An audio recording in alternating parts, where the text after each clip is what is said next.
For the players.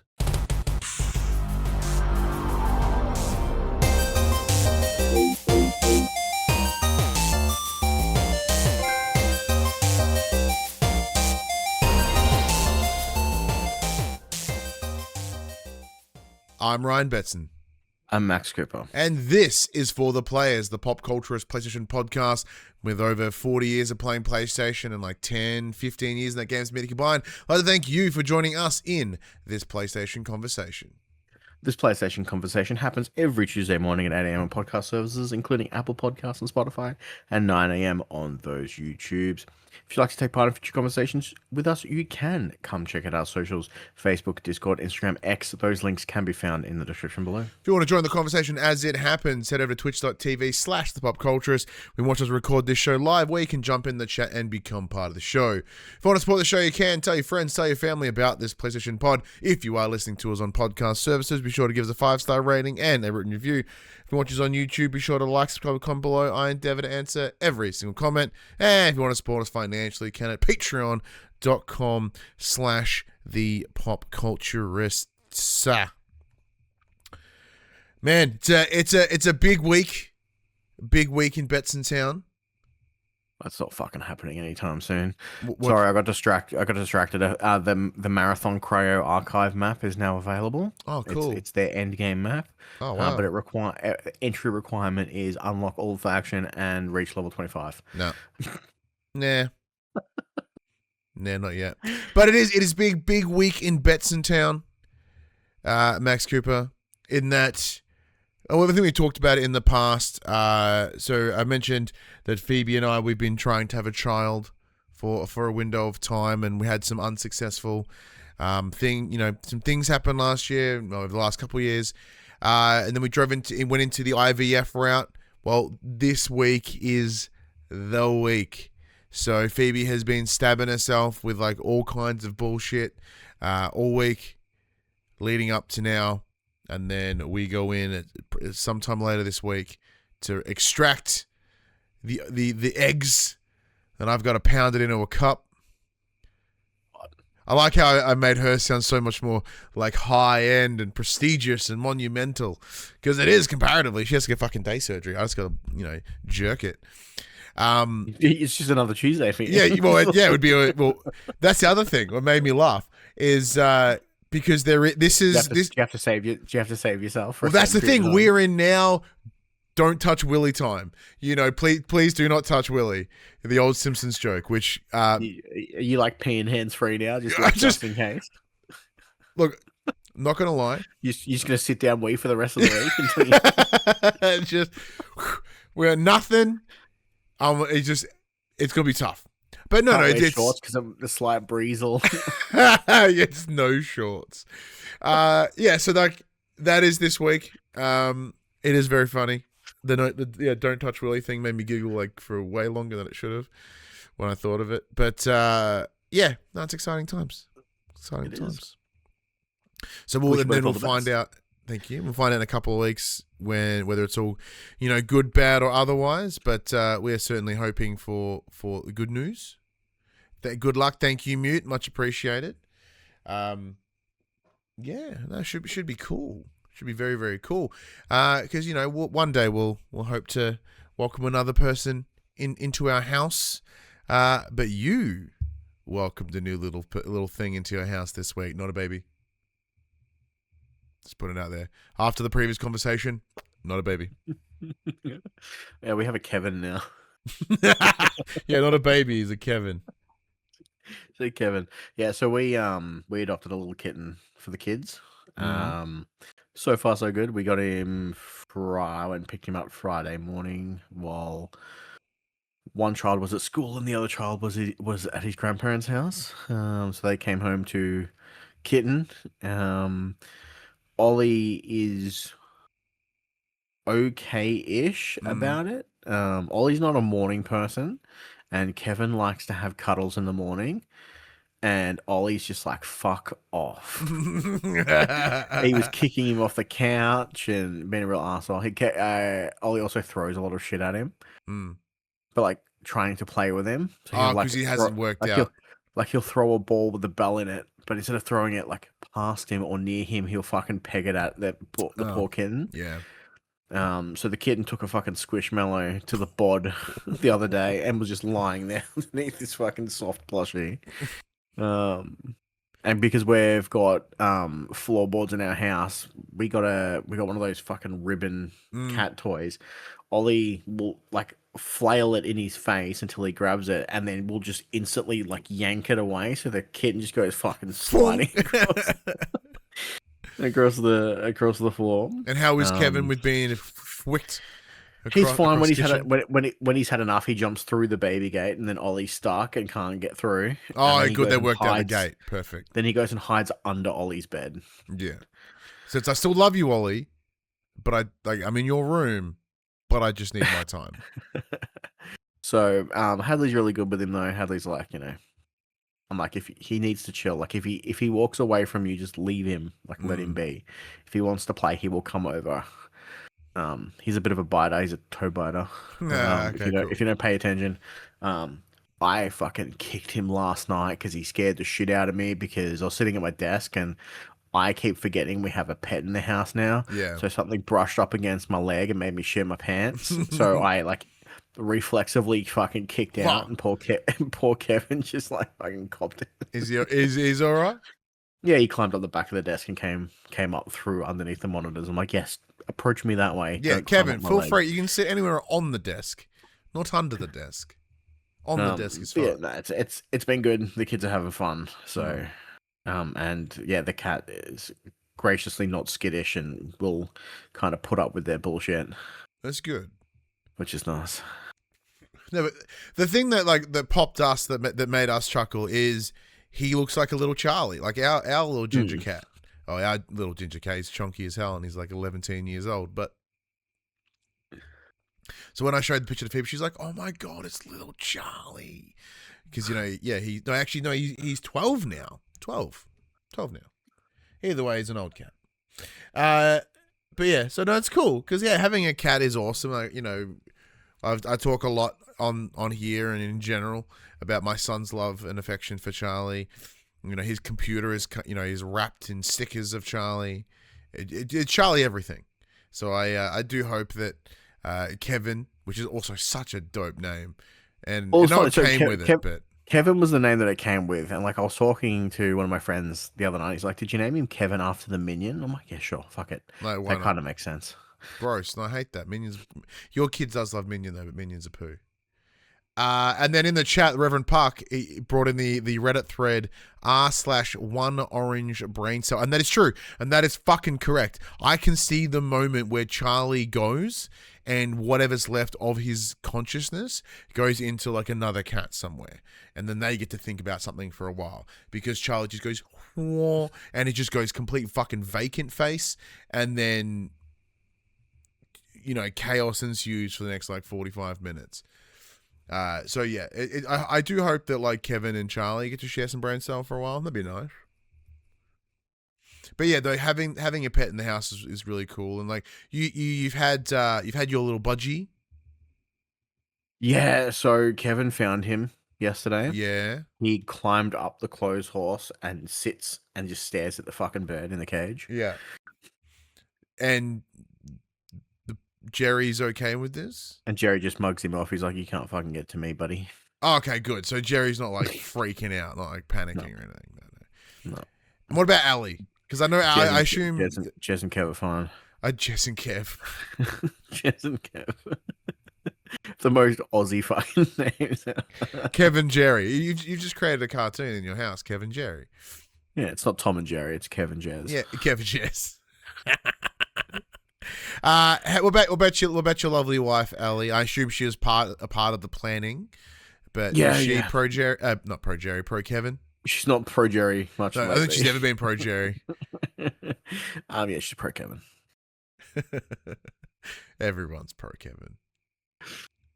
But outside of that, like, what's been going on, my dude? Anything else happening? Not really. No, not really. It's been a chill week, actually. Yeah, look, I'm about the same. well, whenever, because like we're recording on a Monday today, because we just kind of went, yeah, fuck it. And we had other shit to do on a Sunday night. So it always throws me out because now I know I'm in the new week. And then I have to remember, like, what have we done this week? I'm like, but it's been one day, Ryan.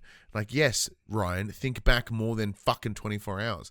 So, like, my week was pretty good from memory. I remember not too much went down.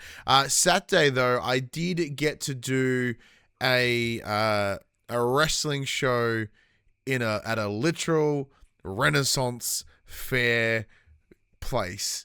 So there's a place here in Victoria, in Ballarat, called Chiral Castle. It is a theme park, but like park in the true sense of the word, not like roller coasters and shit. So like it's got a big castle frontage. You walk up, you go through this little maze. It's kind of like a permanent Ren Fair location. We'll go a permanent Ren Fair. I get. Yeah, you can like there's accommodation. You can go and stay, and so we did this big wrestling show in the jousting area, the courtyard. I got to dress up in some bullshit squire outfit. That was cool. It was kind of fun, and it was the King of the Castle tournament. Was the name because King Clash at the Castle's taken, King of the Ring is taken, all these different monikers are all kind of taken away.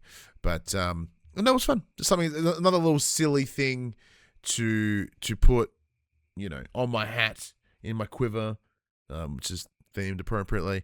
But while I was off doing that, so we'll get jump in the section talking about what we've been playing. While I'm off doing wrestling things, Max, you spent 2 evenings in a row playing Ghosts of Yotei Legends with my lovely partner Phoebe. It's like a medieval LARP. Yeah, like a big LARPing place. Yeah, but not like yeah. But it's a tourism rather than like people getting together in fantasy shit and fighting in a park. It was more than 2 nights in a row. I think I played. No, with her you played twice, but you have played more. Oh yeah. So Phoebe and I jumped into Ghosts of Yotei Legends mode. But before you jumped in with Phoebe, you essentially went in and cleared the whole thing. You're like, I want an understanding of what I have one boss left to do. I have the snake left. The snake is the only one I haven't beaten. Noodle and I were in the midst of it, and I unfortunately lost track of time. I had to leave for work, and Ollie was losing his shit. I'm like, I've kind of got to go. I mean, we haven't gone back since. So yeah, I've played. At the moment, there are 4 co-op story campaigns to do. So 1 for the snake, the oni, the kitsune, and the spider. Mm-hmm. Leaving the dragon and the other one. They will be the raid when it drops next month. Yep. So the mission structure is set up as a chapter 1, chapter 2, chapter 3, and then it's the boss incursion. So chapter 1 of each of the Yotei 6 will introduce you to a mechanic. Mm-hmm. Chapter 2 will introduce you to a new mechanic. Chapter 3 will fuse, and you'll have to use both mechanics to get through it. And then chapter 4 is you fight the boss. You've reached his stronghold or their stronghold, and you are taking them down. Each of them are kind of cool, so it follows on that supernatural path that the first Legends did. So they are all like demonic, devilish. The spider is a literal spider now. The Oni has no head. He's just like this big tank of a dude. The kitsune's essentially like a devil fox, which is really cool, like a demon fox, which is really cool. The spider, the spider, unfortunately, is not an. The snake is unfortunately not an actual snake. That'd be cool. But it's cool. So it kind of teaches you some new stuff, gives you a little bit more background on what they're why they are the way they are type thing. Gives you a little bit of extra story, which is nice. there are 4 character classes. There is the samurai, the shinobi, the mercenary, and the archer. So the samurai, the archer, and the shinobi, I believe, are carried over from the first Legends game. The mercenary was called the Ronin in the first one. They have now scrapped that and gone with mercenary. Most of their abilities are pretty much the same from the first Legends. They have made some tweaks and some small changes. You no longer the mercenary or the what was the artist formerly known as the Ronin no longer has the global revive that it used to have. Which that was one of your big like tactics. It was your super move. It was, hey, I can spend all of my everything I have and I can revive everyone on the map if they're down. And that's who I used to play. I used to play the support role when I play with my friends originally in Legends. I am now at the moment playing the Archer. I am rank 19. Yeah. 25 is the maximum rank at the moment. I am currently sitting at a gear score that allows me to do the hard level of missions. So it starts off at like easy, then normal, hard, and then expert or whatever their version of that is. And then you just get random gear at the end of each either mission. If you're doing missions, you will get them at the end of survival. At the end of survival, once you do the 4 waves of survival, which is essentially just a round base, defend the points. The enemies just keep spawning in. And then next month I believe is when the raid will release. I would imagine it'll be on similar par as the first game, where you will need a gear score of a minimum 100 to gain access to it. So I'm well on my way to that. I think my gear score is 69. Nice. But yeah, it's super fun. It's super fun. So the co-op story missions are 2-player. And then when you get to the incursion point or the boss fight, it's like, hey, you can have up to 4 if you want. If you want to matchmake some randoms in, feel free. So with Phoebe, we did that. I gave her the option. I'm like, hey, we can do it if you want. The drawbacks to having 2 extra people are there are more mobs in the map itself, and the boss has more health. So there's more people to deal with. Boss has more health, but there's 2 extra bodies to just like die so you don't type thing. Yeah. Or we can do it 2-man. When I play with Noodle, we have 2-man to everything so far. And it hasn't been too like overly difficult. All the all the survival ones are up to 4 players. If you want to do it with less, you can. I wouldn't recommend it. It's pretty intense. And yeah, it's just been good fun. So we played Saturday night while you were away. And after about 2 rounds, my PlayStation decided that it didn't want to connect to the PlayStation Network servers anymore. And it's like, hey, you don't have PlayStation Plus anymore. Yeah, your account's not even in the same region as the game you're trying to play. And I'm like, okay, that's weird. I'll sign out of this account and use my personal account. And it's like, you don't own any of your games. We can't verify that you own any of your games, and we can't reach the servers to ping them to make sure that you actually own them. So I'm just like, I just cracked the shit. I told Phoebe, I'm like, look, I'm really sorry, I can't play anymore. She's like, I get it. If you didn't want to play with me, you could have just said that you held up. And I'm like, no, I actually legitimately want to play this. But it's fucked, so I'm going to bed. And what was the problem? I don't know.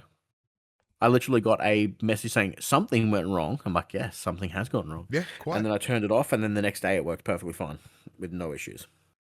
Weird. So I think it was literally just like the Reverend Puck in the chat brings it up. The problem was you had your PlayStation set to Oz as in AUS, but it transitioned into Oz as in OZ. And that's what happened. So it seemed like it was just a licensing. It wasn't pinging the server. Yeah, it wasn't pinging the server correctly on my end.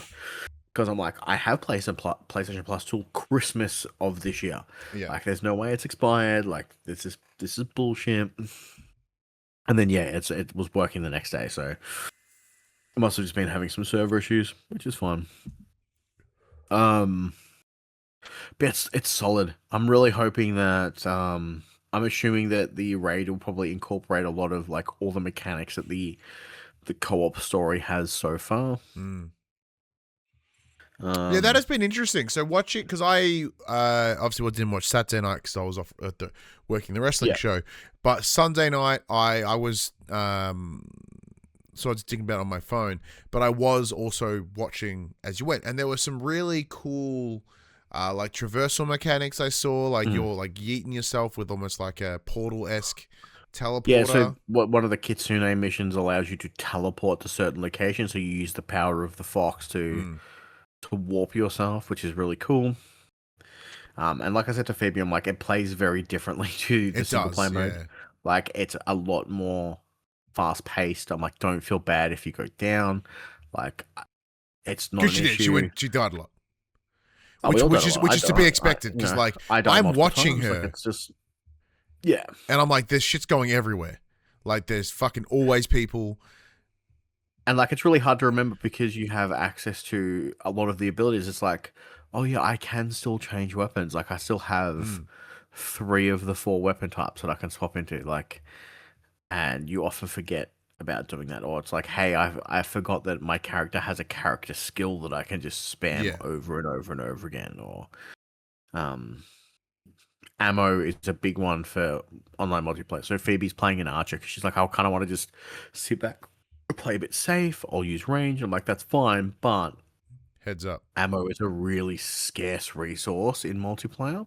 Yeah. And if you want to play like that, you have to build around it. So because the gear is all randomized, each piece of gear will come with a perk, but until you get to like the later stages where you can re-roll those perks and spend resources to do that, you kind of have to just go with whatever it gives you. You just pick the highest piece of gear and you just go for it.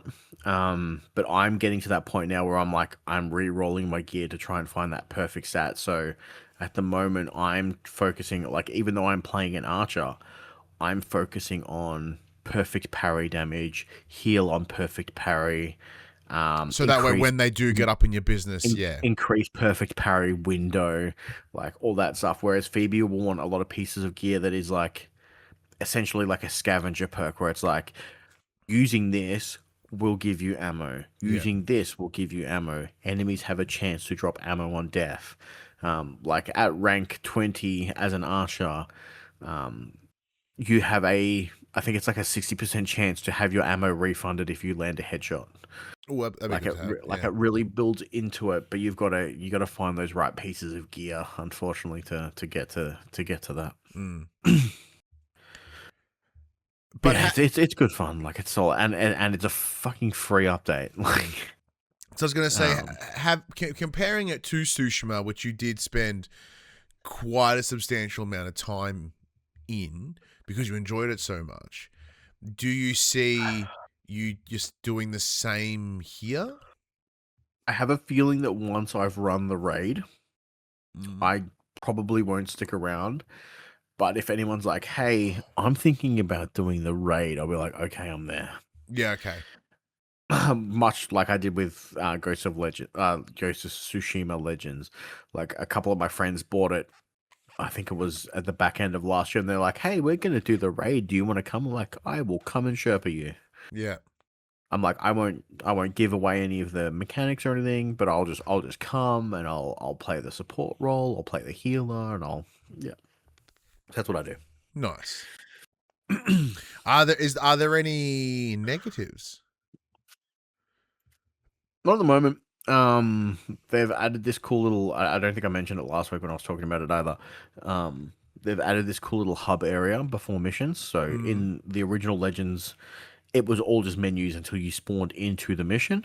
In this, there is a little like staging area where you can go and do bamboo cutting against your friends, and they. That's cool. Have a high score. A little social space. You can go play the fucking coin flicky game. But yeah, there's a little social space, and there's like a little tutorial area in there. So it's like, this is how you most efficiently kill this type of enemy. This is how you most efficiently kill this type of enemy. And then you can spawn them in and kind of like practice against them and whatnot. So far, there hasn't been. It's more of the same. I'm bummed out that the Ronin doesn't have its healing abilities anymore, but it is what it is. It was pretty overpowered. Not too bad at all. Very cool. Well, speaking of new PlayStation games, I haven't jumped into it too much. However, I did receive a code this week for MLB The Show 26, whatever. I think it's 26, whatever year this is. I jumped in, did what I normally do, which is we make myself in the game. This time it was done by Phoebe because she has the better skill for it.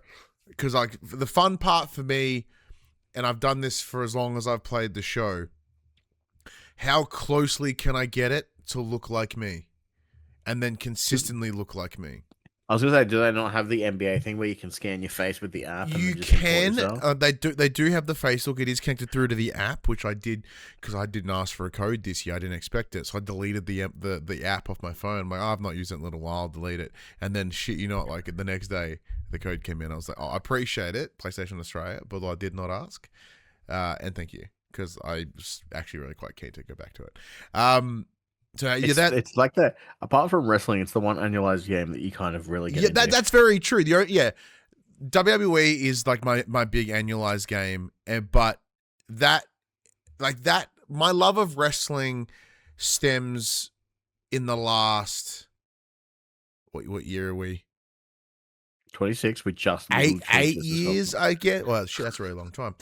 In the last like 6 to 8 years, wrestling has been that big thing for me, right? First show in 2018, and then I've really fallen in love with it from 2019, sort of to where I am now. But baseball has a longer love for me.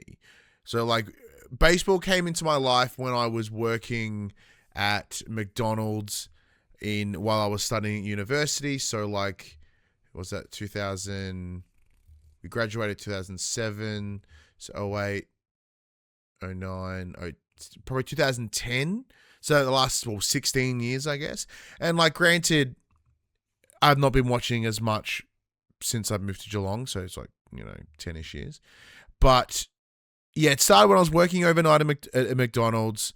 There wasn't much, it wasn't much to do when you're just kind of cleaning up and doing whatever. So I'd have the TV on in the staff room, and the only thing that was really on at that time of night was sport. So they had this channel at the time, a subsidiary of Channel 10. It was 1, and the idea was this is just like sports and shit and other random stuff. So I started watching baseball overnight, and it was really cool, and I got into it really quickly, and then I started to like understand the rules and all the little idiosyncrasies, and I found players that I liked, which then got me a team that I followed. And I, at the time, because I was working a lot of overnights, I was able to follow the games and listen to them live or watch them live because they, happen while I'm asleep. So yeah, I became a Detroit Tigers fan, particularly around a couple of players that no longer play. Was Prince Fielder, Justin Verlander, and Miguel Cabrera were like the three that made me go, holy shit. And then I just followed that team. So since like the show 2013, I think, which coincidentally I think did have Miguel Cabrera on the front cover, maybe a little bit later, I have been playing them near on every year since 2013. So to answer your original thing that I tangented myself on, Max, yes, like it is my secondary like annualized game that I play real intensely when it comes out, and then I kind of just dip into it every like once a month. I'll come in, I'll play like for a couple of days, and then sort of wander back off again. And normally I do that with the road to the show. So that's where I make myself and I put myself into a career. I start up in high school. And this year I made a slight change in my choices. Previously I just tried to get drafted straight out of high school. I'm like, yeah, let's just go straight in, go from there, don't worry about it. This year I chose to go to college. There was a couple of different colleges that I had to choose from because I didn't have the settings too extreme. Look at you fancy college boy. I know, right? So I Yeah, because I had the difficulty like not super hard. I was just like, I just want to have some fun. So I got So you got a master's degree. Yeah, pretty much. And everyone was kind of, all the schools were like, yeah, come play for us. Come be with us. I ended up going with one out of California. What was it? What are some of the prestigious like universities? Not Harvard, because that's like the other side. Yeah, sure. No. Whatever Other side the as well. one in California is. I went to that one because it had like Berkeley. No, it was like there are different ratings that they use to sort of how they help you. Either way, I picked that one. And then I stayed in college, and then I got the ability to be drafted again in my sophomore year, I guess. And then I went, nah, I'll do another year of college because the decision was we didn't win the championship that year. I'm like, I'm gonna finish college with a fucking win. So I chose to do another year at college, which MIT was, I think, no, was it MIT? I don't remember. It's one of them. But, yeah, so I chose to stay on college, and you don't, like, play Stanford. That's the one, Stanford. Fuck, I said that. Did you? My apologies. Was it Stanford then? I was like, Stanford? Maybe it was Stanford. I'm getting caught in the weeds, Ryan. Back out. So, yeah, you don't actually, like, play your career while you're at the colleges. It kind of just skips ahead some time. But what it does is it gives you some additional benefits in the background. So by choosing to do so, there are some perks you'll get from various schools and which one you select. So for myself, one of the things I find upon retrospect, I tend to really not pick properly is like my speed, particularly my plate speed. So once I get on base, like how quickly I'm running around the diamond, right? So I picked, the reason I picked possibly Stanford or whatever the other school was, that's the one I'm trying to think of. The main reason was because they had bonuses for speed. I was like, fantastic. Yeah, then I ended up getting drafted. Because the game does ask you. Yeah, I don't think it wasn't Harvard, so it must be Stanford. Sorry, in the chat. Cal State. I don't think it was Cal State. I think Cal State is an option. I'm getting caught in the wrong spot again. Yeah, so next minute he's like, actually, I was just at UCLA, my bad. UCLA is an option, and I chose not to take it because they were the other option. I was like, oh my God, there's a lot of Californian schools. Yeah, so because the game asks you, like, what's your preference, right? Like, where would you like to possibly end up? And I was like, well, I like Detroit. The answer would be Detroit, right? So the game kind of gives you the benefit. It goes, hey, you got picked for Detroit. Like last year, I intentionally let it pick for me, and I just went, whatever. And I ended up playing for the Marlins, I think.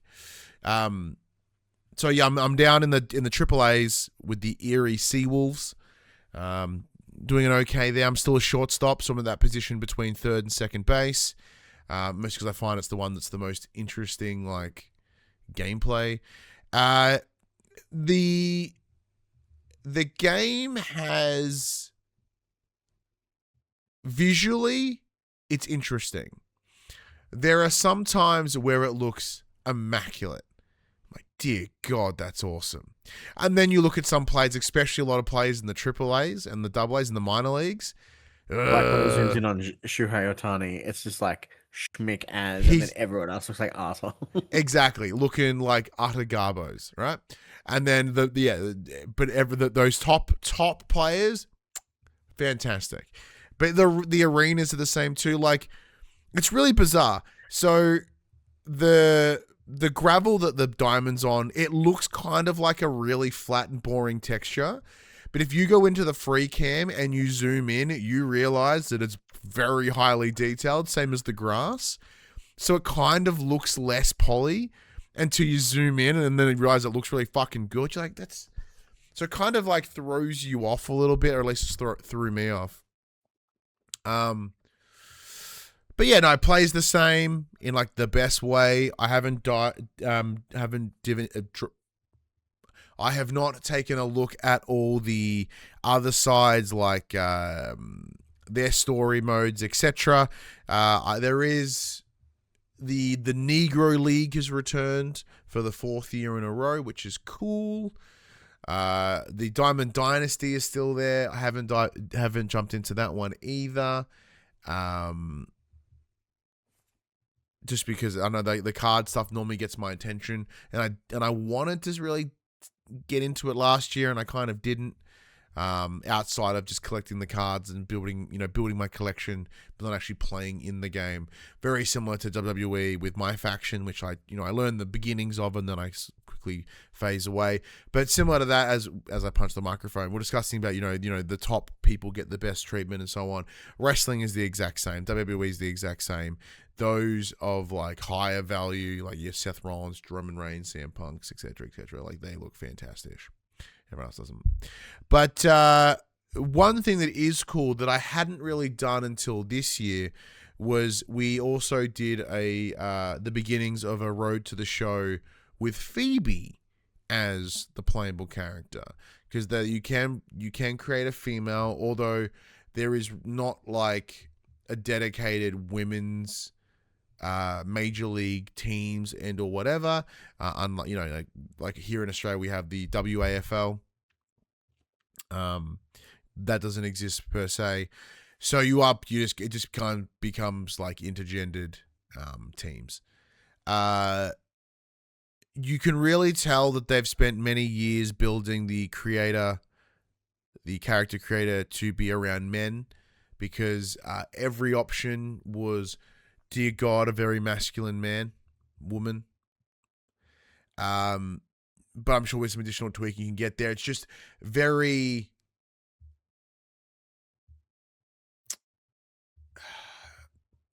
I don't know, just really more strong masculine. But the intricacy of the creator is as extensive as ever, so you really could go in and sort of like soften it up a little bit and get it. We just didn't really do it with the time that we had allocated to it over the weekend. But I'll play with it some more. I'm expecting more of the same. I'll be like, yep, it's more baseball. I'm loving it. Not sure what changes there are and what aren't, because it just feels the same. But no, it's really, really quite good. But speaking of being really quite good, though, Max, I have joined you in the team of finishing Resident Evil 9 Requiem. Did it over the weekend. Finished the first ending just before I left the wrestling. Did the second one on Sunday. Because you just go back and do it again. We will have a more, I guess, super in-depth discussion, spoiler complete, just going to town on it, with our good friend Fid McAwesome. He's going to jump in. We're going to do an extra chat on it. But I ended up doing it, according to the counter, 9 hours and 47 minutes, like 9 hours 40 something minutes. So what were you, like 8 hours something? Yeah, just over 8 hours, I think. Yeah, because I was like, I talked about it last week about there was that window of time where I kind of got lost in the care center, because I didn't realize the spanner that I had was of a square shape that could use to open a door. I was trying to look for a replacement wheel to open the door, couldn't find it until I went, oh, that. And that was about 45 minutes of me just like looking in every possible room. And then it started going. We won't get into too much of the spoilers, just because I said the spoiler chat is coming. But Max, previously you mentioned that, the game is sort of set up into like there's the intro setting, which kind of sets it up. Then you've got Area 1, which is the care center. And then Area 2, which these are all in the marketing. That is Raccoon City. And the third one we will not discuss because that's very spoilery. But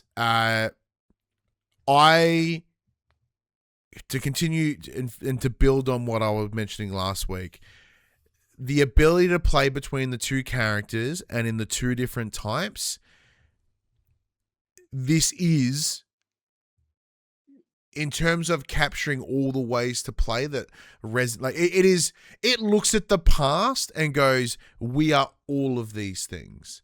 For those of you that love Resi for its psychological horror, boom, we got you that. If you want the bombastic action, we have that too. And we're going to do it in such a way that you get to enjoy both at separate times. It breaks up the monotony. It feels really like it does feel weirdly cohesive, even though as we found out this week, or the original pitch for Requiem was a multiplayer co-op experience. So you can sort of see where the bones of that are. But yeah, I think it handled it well. They realized how shit Resident Evil 6 was. Yeah, I think and they're like, let's not fucking do that again. Let's not do that. But there are each character, being Grace or Leon, do really have their moments to shine. Like the first area, the care center, Grace's through and through. Leon gets to dick about in there as well, but they're much shorter experiences. And then Raccoon City is predominantly Leon, and a little bit less, and a little bits of Grace. Makes sense. They're kind of their zones, right? Their areas. And then the end's kind of the interesting mix of both. But yeah, no, I enjoyed the second section, the more actiony sort of setup. I heard the comparison used, and I it's pretty bang on. Very Last of Us Part 2 feeling out of that second area with Leon. I'm like, okay, yeah, I can see a little bit of inspiration, a little bit of that, just the way you traverse and the way it's all set up, and that's cool. I like it. I enjoyed the environmental storytelling of Raccoon City as you sort of come in and, there are zombies, and Leon's like, why are there zombies here? Because, like, this place should be eviscerated. So then you immediately get the feeling that, like, something else is going on here, which is pretty much all the time in Resident Evil. There are great flashbacks and throwbacks that I feel are mostly earned. I don't, there's nothing that makes me go, oh, why'd you do that? Like, being a much newer fan, I guess, to Resi in general, when they're like, oh my God, I know that. And like being a walk around, RPD again and be like, oh my God, yeah, holy shit. Oh, fuck, yeah, nice. That was really fun as a newer fan. But, yeah, I kind of waxed lyrical a lot about it last week. My thoughts are mostly the same. I have uninstalled it. I was originally considering like going for the trophies, or even running it again. I'm like, I don't think I'm gonna have time to in the near future. So what if I'll uninstall it. We can always go back, and then maybe I can then do like a one with a ribbon run, or an insanity one if I'm feeling insane, or going in and unlocking some of the stuff. And even if I run it again under classic mode, that should give me enough points to be able to buy like the infinite ammo and stuff and be able to go again. How many points did you end up with when you finished the first time? Don't remember. I finished it on 10,000, so I'm still 40,000 short. That number. I think it was 12. Yeah. Yeah, I think it was about 12,000, I think. So I've worked out if I do a casual run, I can finish. All I have to do is the don't craft anything and don't use any health items. Yeah. And I will have enough to buy the infinite ammo, and then I'll do my insanity run. Yeah. And because if you play on casual, whenever you're below yellow health, you automatically heal back to yellow health after a period of time. Well, so that's that cool. Kind of eliminates the use for and eliminates the need for healing. Yeah. So yeah, that's my plan. I'll do a casual mode run, get my infinite ammo, and then just fucking blast fools with the Requiem. Yeah, it's probably the best course of action, I think. But yeah, is there anything you wanted to like share or discuss? But once again, we've got a big chat. I think I pretty much covered it last time because I think I had finished it last time we spoke about it. You had, yes. Yeah. But before I jump into the next, is there anything you've been playing this weekend? This week, I should say, outside of just Legends? Just Legends. Beautiful. Just Legends. apparently this week has been the week of getting stuff done. Because I also rolled credits on Yakuza Kiwami. The challenge was laid out at the back end of last year that Paul and I would eventually do Yakuza like a podcast. So I did. I started, rolled credits on it over the weekend after about 25-ish hours. I think it's obviously a bit longer than what like the time to beat would be, because I did kind of spend a bit of time like dicking about in the side stuff, fighting Majima whenever I could, doing a bunch of the side stories. I enjoyed it. Like, I really, really enjoyed it. The ending was weirdly very Tekken in imagery. A lot of like attack helicopters in a big building, shit exploding, and like, okay. No, it kept itself reasonably grounded up until then, so I felt like your grandfather turned into a supernatural being and came back to life. Not entirely, but yeah, like it plays fine. I enjoyed it. It looked kind of poo, because it is a redo of like a PS2 game. I can see where, like, what has led it to become a pretty big franchise. It's still early days, but like the really, yeah, so it's the Mafia games of the East. With the little sprinkle, the silly. I have started Yakuza Kiwami 2, but just kind of like the opening section. And, oh my God, is Yakuza Kiwami 2 like already a much more visually better looking game. Jesus Christ, that was crazy. It looks so good. The streets look so much denser. Like, it looks really fantastic. In the chat, Mute jumps in. You did get the Tiger drop right. I got to like the second last one in terms of going with that fighting guy, the trainer, the master. But that Jinju boss fight everyone hates. Yeah, there was a boss fight. I was like, oh, it's a bit disappointing. But look, overall, I think it was really cool knowing where it gets to, because we had played Like a Dragon a little while ago. And we really enjoyed that. So I'll be keen to get back to that point again, because I'm also looking forward to seeing all the smaller incremental upgrades and improvements over time. Like, even just jumping into 2, the health bars are above the head of each individual enemy rather than bottom right hand corner when you're looking at them. The menus are cleaner. Yeah, it's just a little minor changes, and then I can see it get better and better and better and better and better as we go further down the line. But yeah, outside of that, is there anything? Oh, actually, I don't know when we'll start it.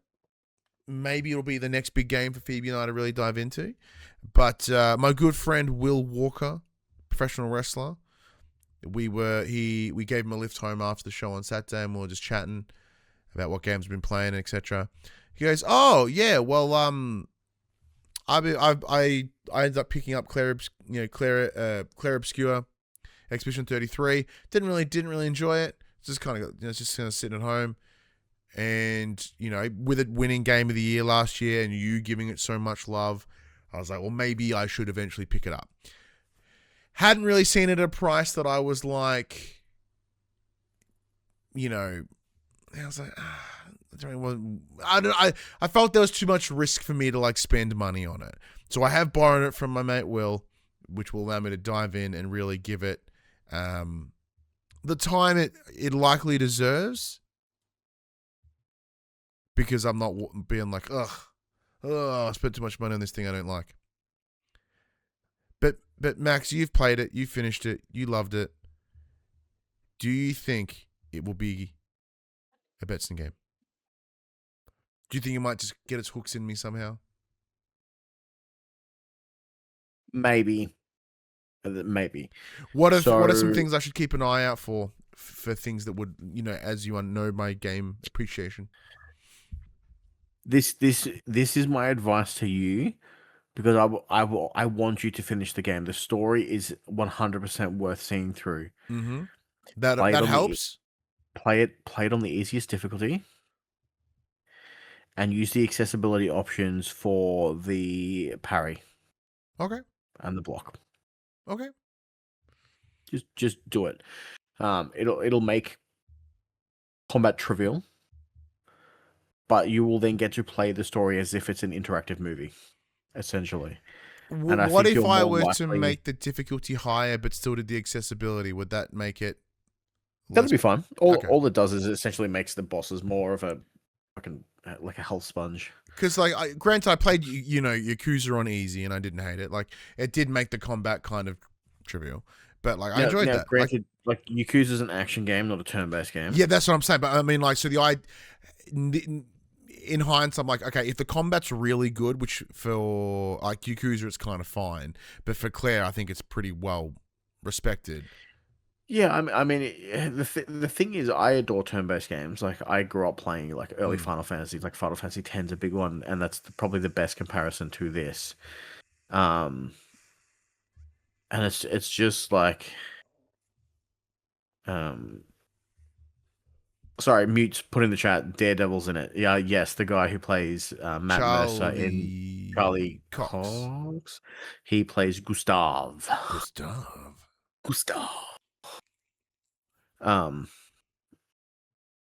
Voice is Gustav. Anyway. Yeah, like the story is well worth experiencing. Mm-hmm. So if you find that, like, obviously turn-based combat is monotonous at the best of times, and by adding in the parry system, the block system, and the dodge system, it kind of makes you engage with combat. Mm-hmm. But if you're not good at that, combat will feel even more fucking tedious than it already would if you're not a fan of turn-based combat.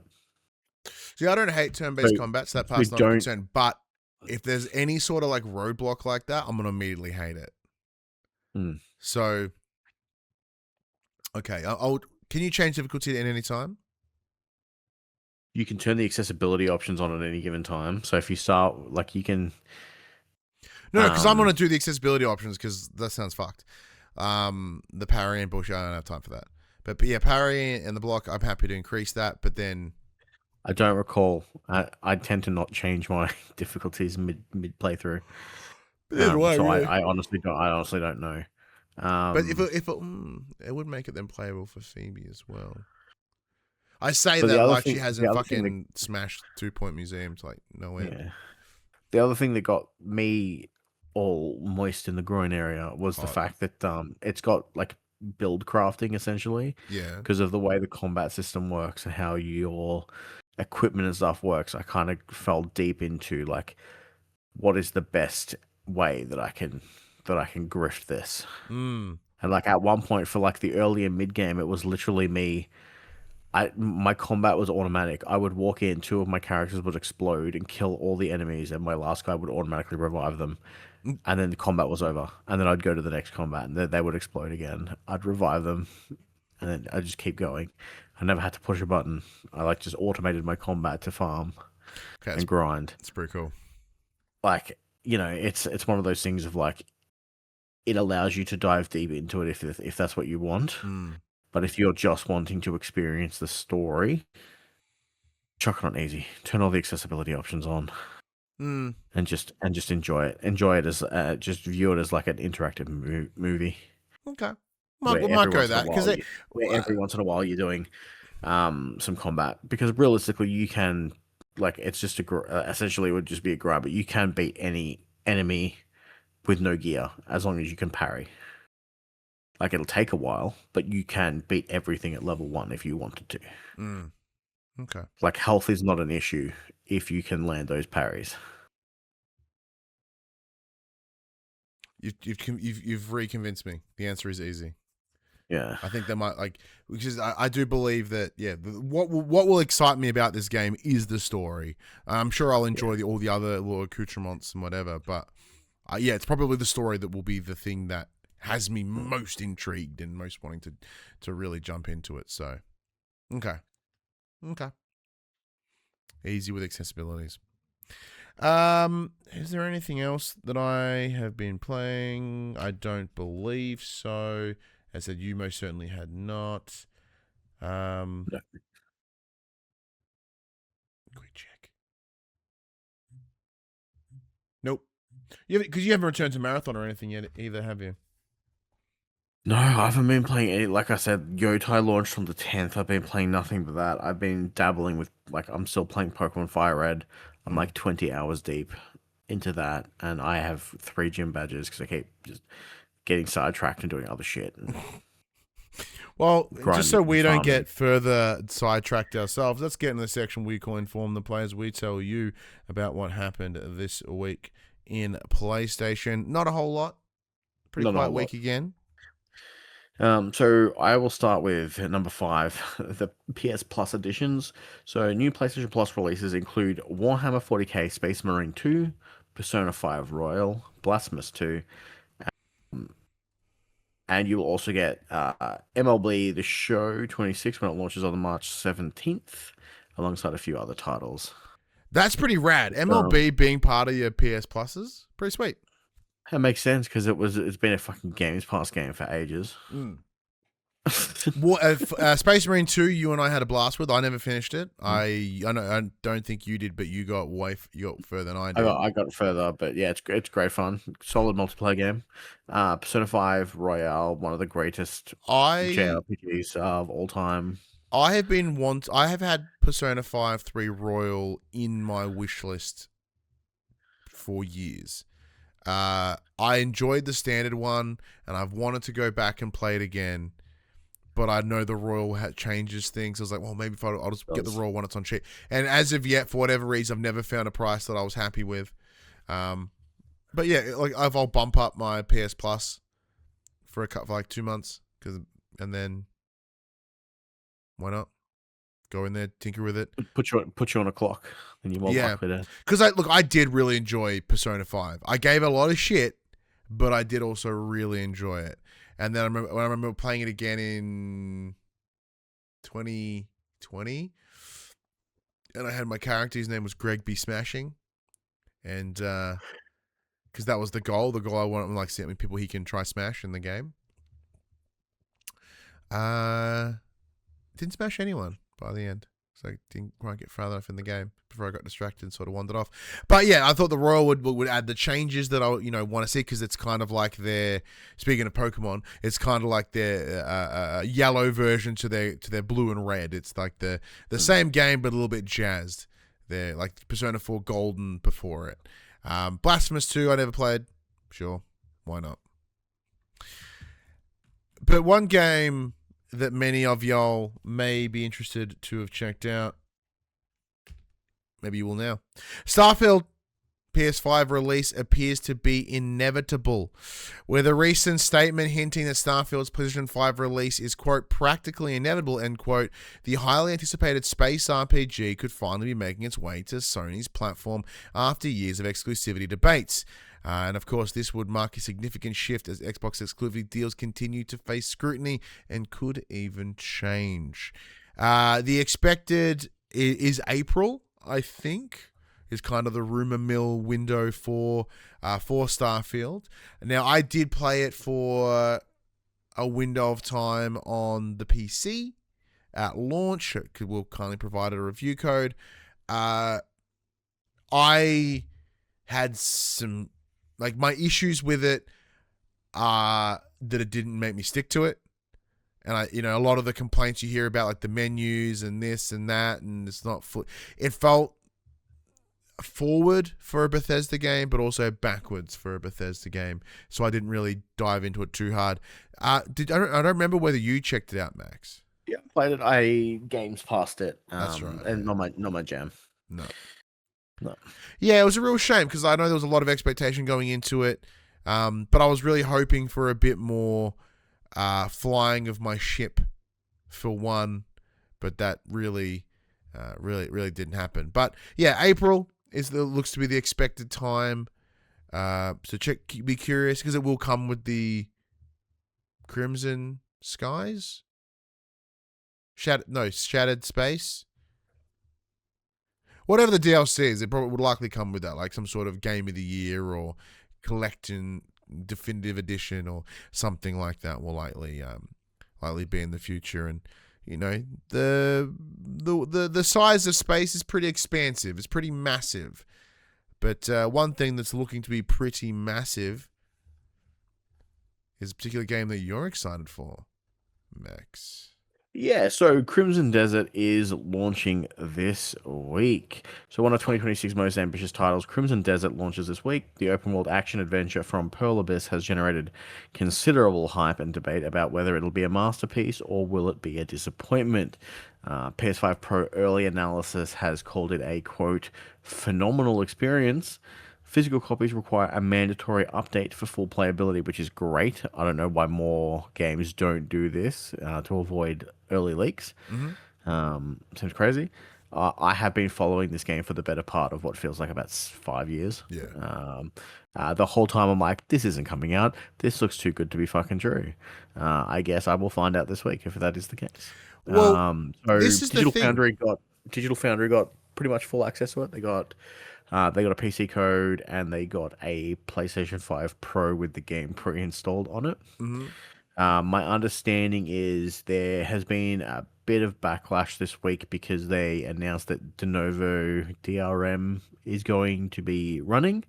Apparently, it is already part of the game, and all preview copies that people will have for PC already have it in place.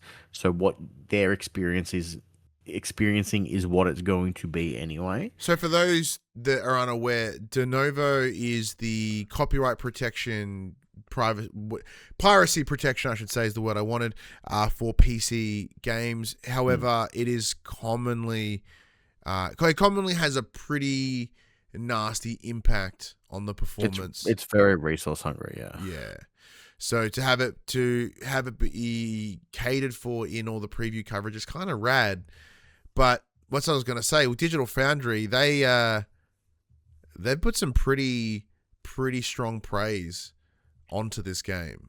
Well, they announced the like the minimum required specs, and apparently this bastard's going to run on a 1060. Apparently, it's so well optimized that it can run on cards 5 generations old. Yeah, because like knowing that this world which gives me hope that my day one PS5 is going to be able to run it. Okay. I think it will, because even then the footage and everything that we've seen through Digital Foundry, like they commented that it's using the old version of PSSR, because the new one is coming out now or in the near future. So look, hopefully it does means it can be run on the PS5 pretty well. I do wonder how they could do that, because like one of the other things we found out this week was the size of the map. It is honkin'. You said it takes 20 hours to walk. 20 hours to walk from one side to the other. I think it takes like 8 hours on a foot mount. It takes like 2 hours via flying mount. Yeah, as the crow flies or whatever. So I imagine it would have to do some real localized sort of like rendering. You know, the old Horizon technique. It's only whatever's in the cone of vision. Everything else doesn't exist. Like they'd have to do it that way. They'd have to, because a world that you try to remember all that stuff at any given time must be insane. But the game does look pretty rad. I am also debating whether it could be a Betson game.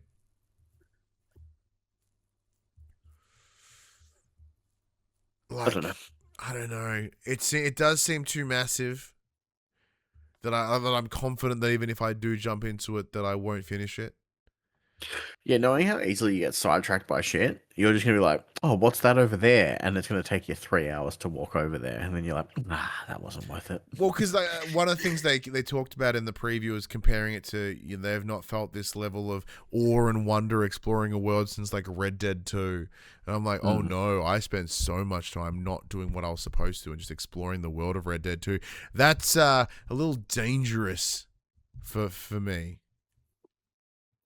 But might be keen to check out. But something that can often be dangerous for me, but maybe not this time.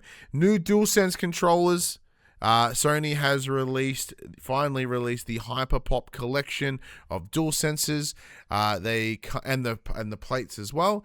There is like a what's the one I'm looking for? A gradient. There's a lime green. Yeah, there's a gradient with a black. Green. There's green, red, and blue.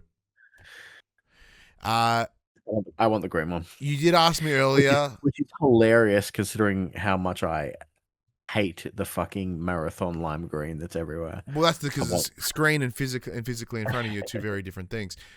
But yeah, because you asked me before we started recording, like, hey, like they're out. You gonna grab one? And my answer was no, not because I don't want to, because I quite like the red and black one, but the blue and black one, like they're all kind of cool.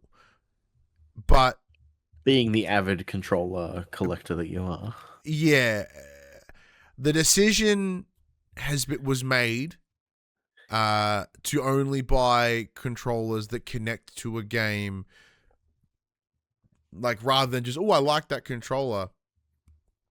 Try connect it to a memory or an experience or a feeling. Hence, the Death Stranding 2 one, the Ghost of Yotei, the Kratos, the 30th anniversary. Like, one that's just a color, less interesting to me. I have to make it less interesting to me. But I have an Astrobot controller too as well, of course. And then once again, but that's not just because I liked it, it's because I enjoyed it with my son. And, there's good memories there. And, like, that's what I have to do. So, yeah. And seeing that the Hyperpop collection is so connected to Marathon, I don't think I'm going to get that level of emotional connection from Marathon to make me rationalize buying the controller myself. That's fair. That's me personally, anyway. Well, here's another thing that you don't care about. Launching on March 16th, this time to PlayStation 5 exclusive open world action RPG, The Seven Deadly Sins Origin. Beloved anime. Early reports suggest the PS5 version will play best on the platform compared to future multi-platform releases. So currently it is timed exclusive. It is coming out, and it's the one anime I kind of didn't really give it two shits about. So, you've thrown this in the list for a reason. Obviously, being part of it because it's anime games are fucking huge right now. A little bit of exclusiveness, like because you're a fan of the anime though, right? Oh, I have watched part of it. Seven Deadly Sins is a very weird structured anime in my opinion. They've got one of those, and I could be wrong here, but it feels like they've got one of those fucking timeline correction nonsense where they kind of go back and try and do it again, and now they've got their children. And I watched the first original bit that was on Netflix, and it didn't really do anything for me.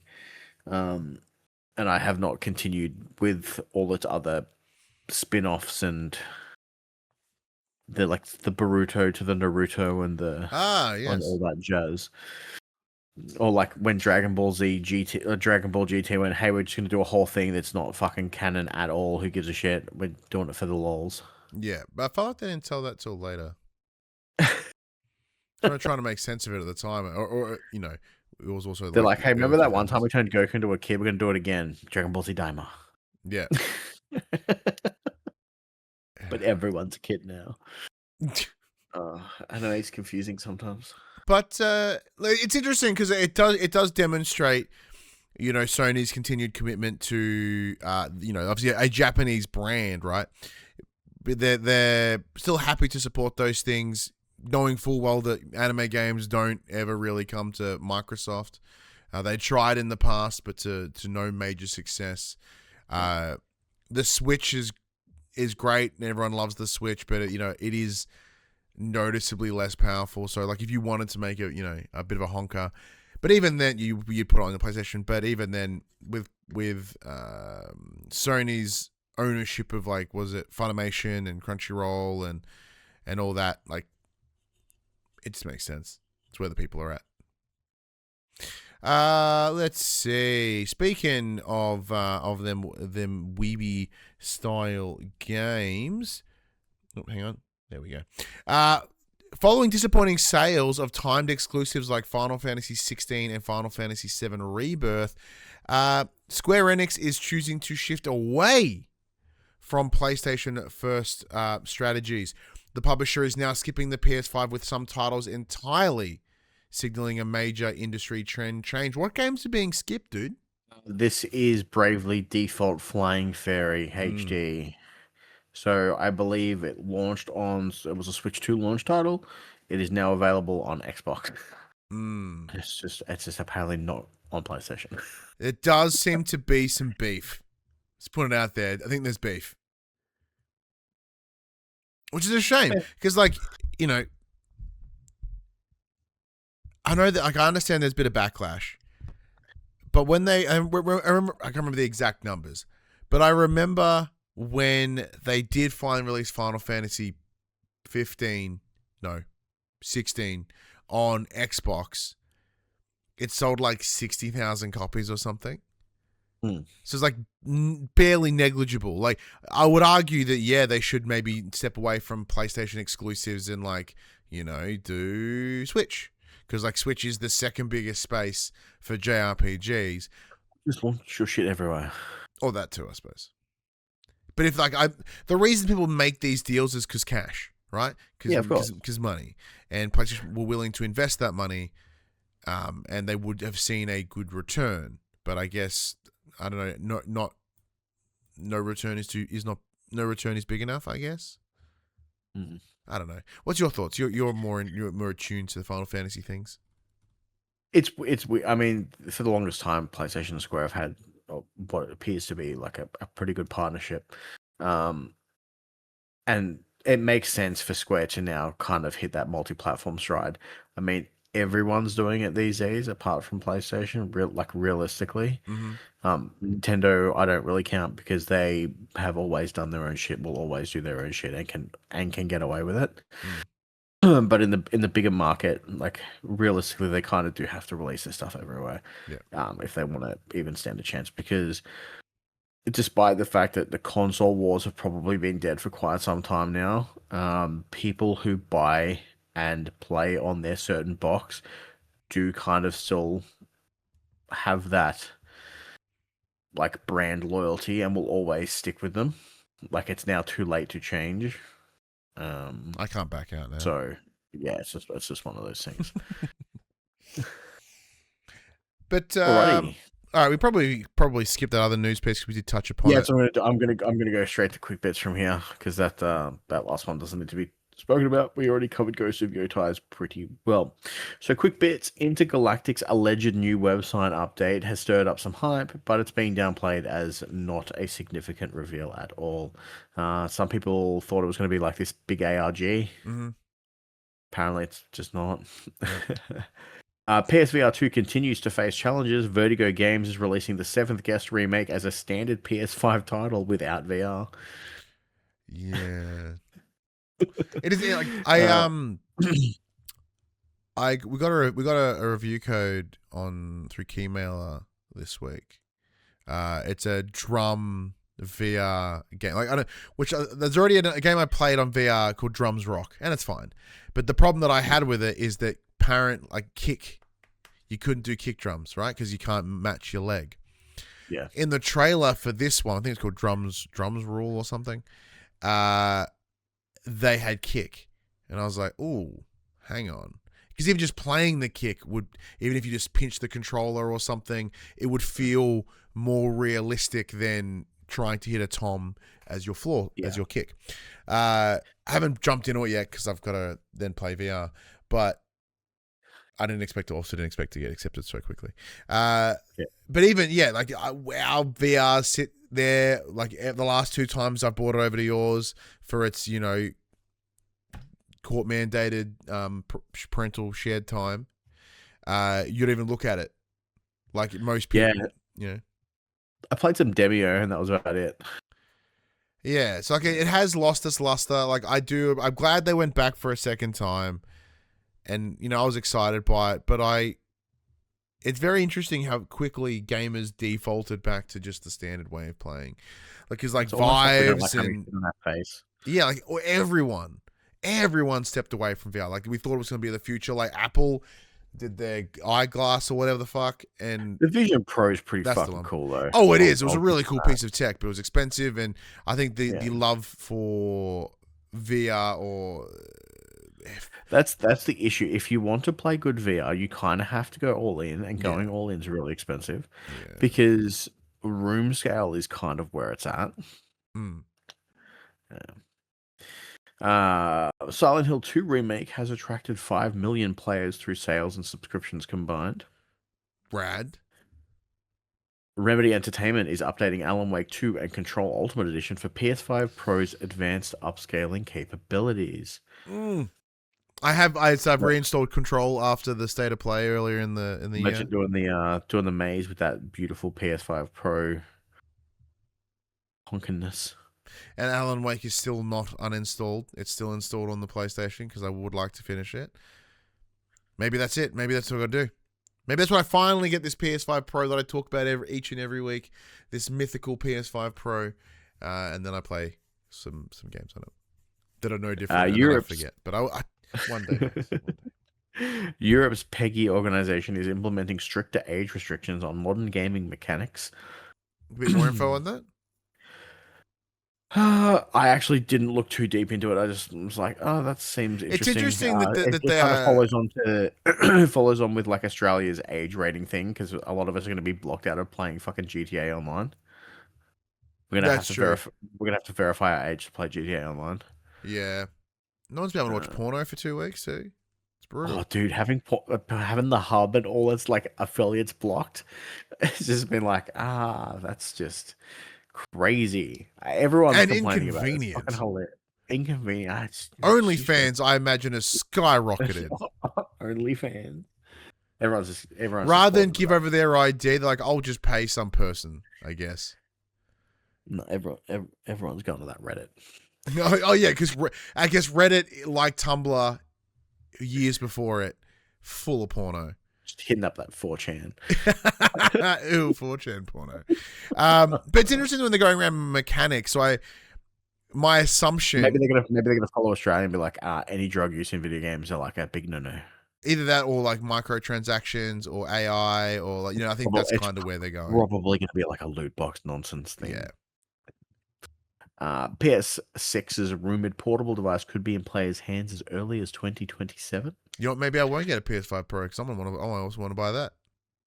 And we've spoken about this a few times in the past, but Sony is exploring VTuber collaborations to boost PlayStation 5 interest in Japan because nothing sells units like VTubing.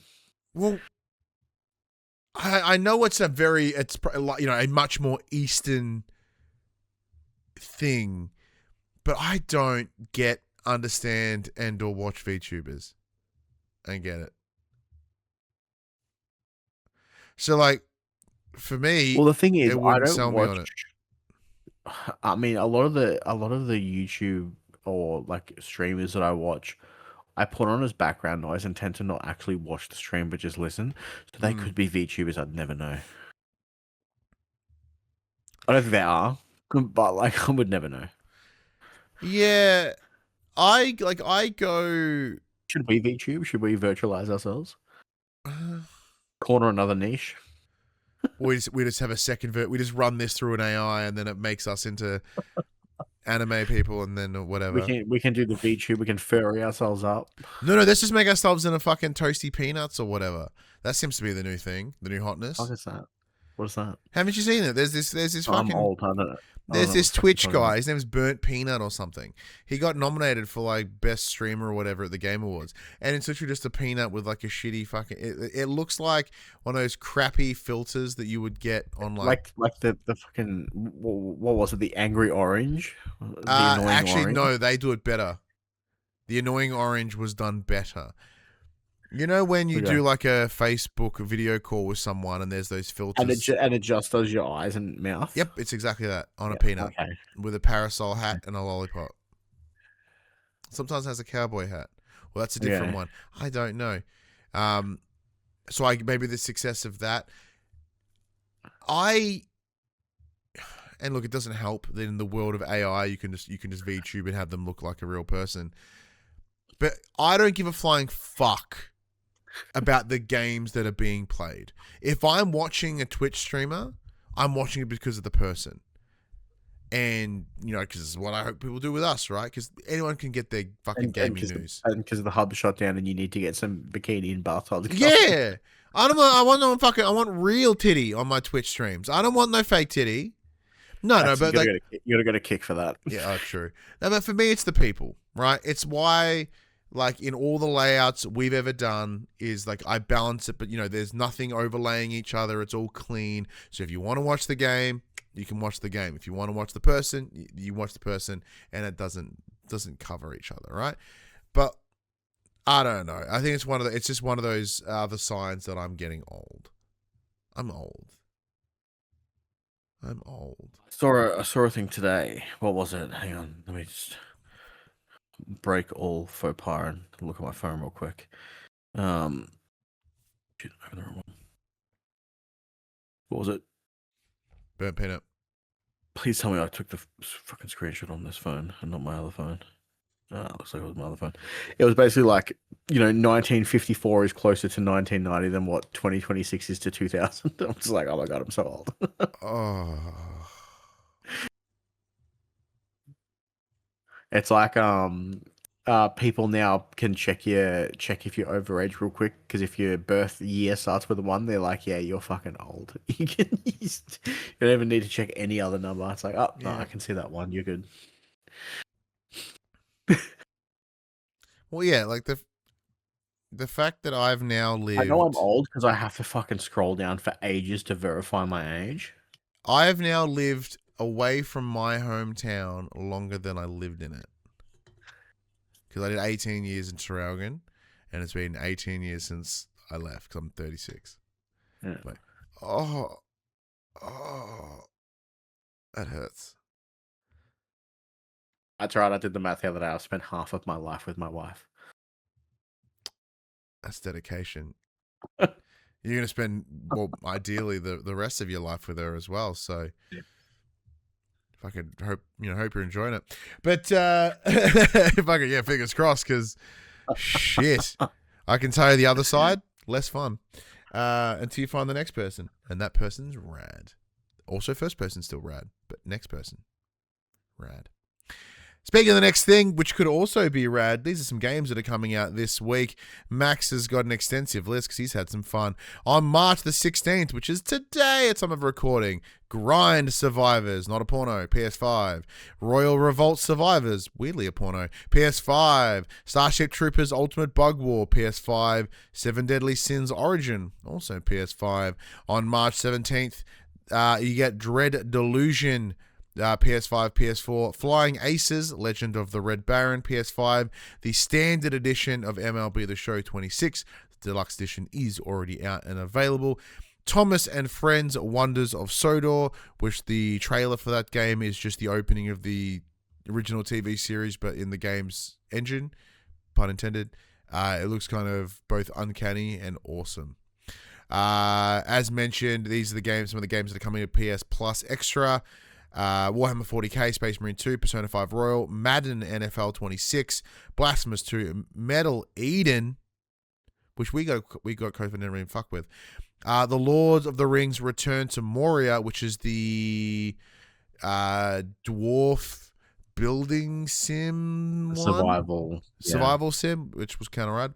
Astroneer is as well as Tekken Dark Resurrection, which is the PSP version, I believe. I'm going to play the shit out of Madden NFL. I love just the random Madden games. Really? Is it that's like baseball? Oh, yeah. Yeah. But not every year. You're like, that's the one that you go in and... it's funny, I tend to alternate my yearly games between EAFC, NBA, and Madden, depending on what is tickling my fancy at the time. Have you ever fucked with Blood Bowl? No. Blood Bowl's I would be right up my alley, too, because it's like an RPG. Well, because that's what, like, once someone explained to me that NFL is just chess, people running at each other, I was like, holy fuck, it is just chess, people running at each other. So when I played Blood Bowl like in person, like which is the Warhammer turn-based sports game. I was like, oh, I get it. And then they're like, hey, there's a version of it on the consoles. Like, get the fuck out. Yeah, you'd love it. So good. March 18th, you get Defending Camelot, PS5, PS4. Hatsune Miku, Logic Paint, S Plus, PS5. I think my niece will love that game. She asked me to find some whoever Hatsune Miku is once. And I was like, I don't know who the fuck that is. March 19th, Crimson Desert, PS5. Dragonkin The Banished, PS5. Gear Club Unlimited 3, PS5. Rushing Beat X, Return of Brawl Brothers, PS5. The Coin Game, PS5. The Little Tomb. The Mahlava Club and The Search for a Dead Body, PS5, PS4. It's pretty on the nose. March 20th, Ghostmaster Resurrection, PS5. Rabuto, PS5. And March 21st, King of Tokyo, PS5. That's the board game. You were really excited. You were stoked when you sent that through to me. Yeah, I love King of Tokyo. Digitizing board games is fun. It's a good way to play it. Like I may pick it up for Hadley. Oh, you get kicked. Ooh, and then you could expand to the physical release afterwards. Because I never went and did Gloomhaven. I know, like I've still got it. I've got it everywhere. I think it was a free. But I know. But I think it was like a free game on PS Plus. But it was also free on Epic Games Store. It's been free everywhere at some point or another. I kickstarted Gloomhaven, so I had a digital code anyway. Yeah. So I own it on Steam and PlayStation and Epic and everywhere. Yeah. You name it. Everywhere you can possibly get it, I've got it. Well, that does bring us to the end of the show. Big thank you to everyone for joining. It's much appreciated. Really kind of you to do so. But yeah, I don't know. I'm crashing real hard. I'm apparently really fucking tired out of nowhere. I've been yawning for like the last 20 minutes. I gotta go to work. Tonight. Yeah. So let's finish this bad boy out. But yeah, big thank you everyone for joining, watching along. We love it. We appreciate it. Taking the time. Max, get us out, Joe, so you can get to work. All right, everyone. You know the drill. This PlayStation conversation happens every Tuesday morning at 8 a.m. on podcast services, including Apple Podcasts and Spotify, and 9 a.m. on those YouTubes. If you'd like to take part in future conversations with us, you can. Come check out our socials, Facebook, Discord, Instagram, X. Those links can be found in the description below. If you want to join the conversation as it happens, head over to twitch.tv/thepopculturist. We watch us record this show live, where you can jump in the chat and become part of the show. If you want to support the show, you can. Tell your friends, tell your family about this PlayStation Pod. If you are listening to us on podcast services, be sure to give us a 5-star rating and a review. Watch us on YouTube, be sure to like, subscribe, and comment below. I endeavor to answer every single comment. And if you want to support us financially, you can at patreon.com/thepopculturists. But until next time, I'm Ryan Betson. I'm Max Cooper. And that was For the Players. Oh, did you see that fucking Fireflies getting animated? An animated series? Oh, is that what it is? The crew's getting back together for an animated series. Yeah. Oh, because I saw all the hype around it over the last couple of weeks. I was like, man, that's pretty cool if it comes back. But animated makes sense. Series. Yeah. Is it like... They kind of have to. Like fucking Wash died in Serenity. And they're all really old. Like, we're bitching about being old, but fucking hell. He looks fantastic. But Nathan Fillion is... Oh, he's the oldest rookie.